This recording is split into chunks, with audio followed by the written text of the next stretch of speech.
बिस्मिल्लाहिर्रहमानिर्रहीम। अस्सलाम वालेकुम। आज का हमारा टॉपिक है common base configuration of an NPN transistor.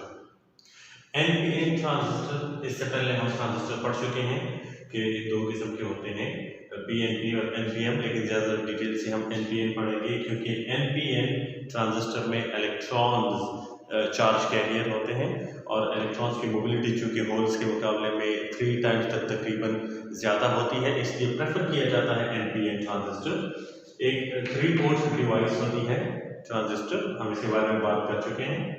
अब इसमें कॉमन बेस कॉन्फ़िगरेशन का मतलब ये है कि ट्रांजिस्टर में दो किस्म के सर्किट्स नजर आ रहे हैं आपको। इनमें से एक ये वाला सर्किट, ये इनपुट सर्किट होगा जो हमें इनपुट करंट प्रोवाइड करके देगा, और दूसरा ये वाला सर्किट, ये हमें output circuit, output current provide करके दे रहा है, आउटपुट हमें दे रहा है। और दोनों सर्किट्स में कॉमन है बेस। चूंकि बेस इनपुट सर्किट और आउटपुट सर्किट दोनों का हिस्सा है, इसलिए इस कॉन्फ़िगरेशन को कहते हैं कॉमन बेस कॉन्फ़िगरेशन, जिसमें base is connected to both the input and the output circuits. अब इस पूरे डायग्राम में जहां पर हमारे पास इनपुट है, आउटपुट है, तो हम पहले इनपुट सर्किट की अगर बात करें तो इस पूरे सर्किट के लिए जो वोल्टेज है वो VEE से शो होती है, और इसको ये फॉरवर्ड बायस्ड होती है। कैसे फॉरवर्ड बायस्ड होती है? क्योंकि इस वोल्टेज सोर्स का पॉजिटिव टर्मिनल कनेक्ट होता है बेस के साथ और नेगेटिव टर्मिनल कनेक्ट होता है इमिटर के साथ। ये पोर्ट इमिटर कहलाती है, ये बेस कहलाती है, ये कलेक्टर कहलाती है। Emitter is connected to negative, और चूंकि एन टाइप होता है इमिटर और वो नेगेटिव से कनेक्टेड है, और पी टाइप होता है बेस और वो पॉजिटिव से कनेक्टेड है, इसलिए यहां पे फॉरवर्ड बायसिंग होती है। ये जो जंक्शन है, जंक्शन J1, इसको हम J1 का अगर नाम दे दें तो ये जंक्शन J1 फॉरवर्ड बायस्ड होगा। जंक्शन J1 फॉरवर्ड बायस्ड है, क्यों?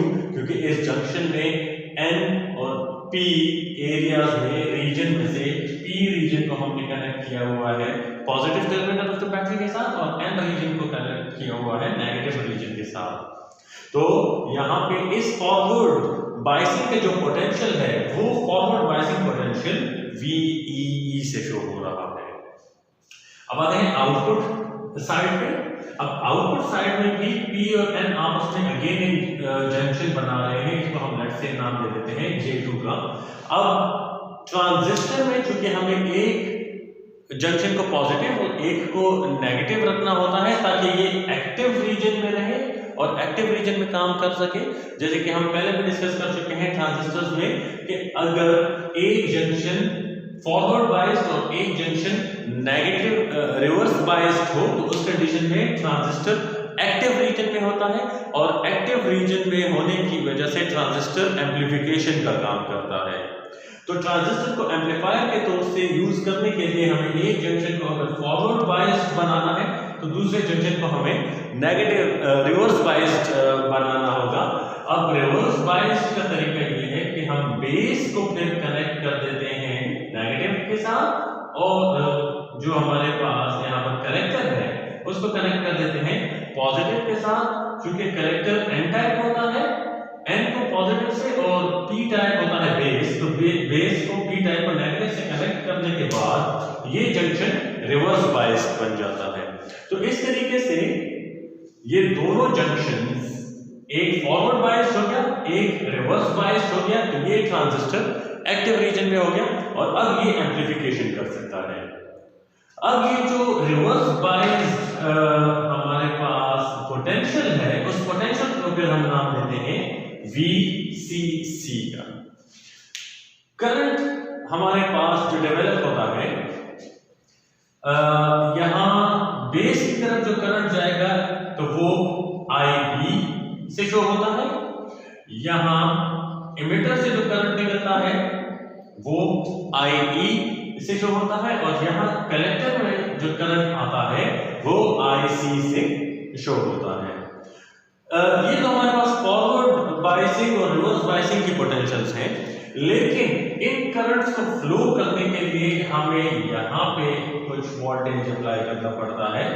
अब यहाँ पे जो वोल्टेज अप्लाई करेंगे तो वो बन जाएगा इसका, चूंकि ये बेस और एमिटर के दरमियान वोल्टेज हम बना रहे हैं तो इसका नाम होगा VBE।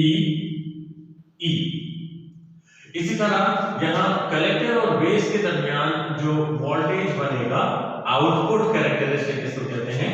ये आउटपुट कैरेक्टरिस्टिक्स, इनपुट कैरेक्टरिस्टिक की अभी हम बात कर रहे हैं, तो यहाँ पे ये VCB बनेगा जो कलेक्टर और बेस के दरमियान वोल्टेजेस बन रहे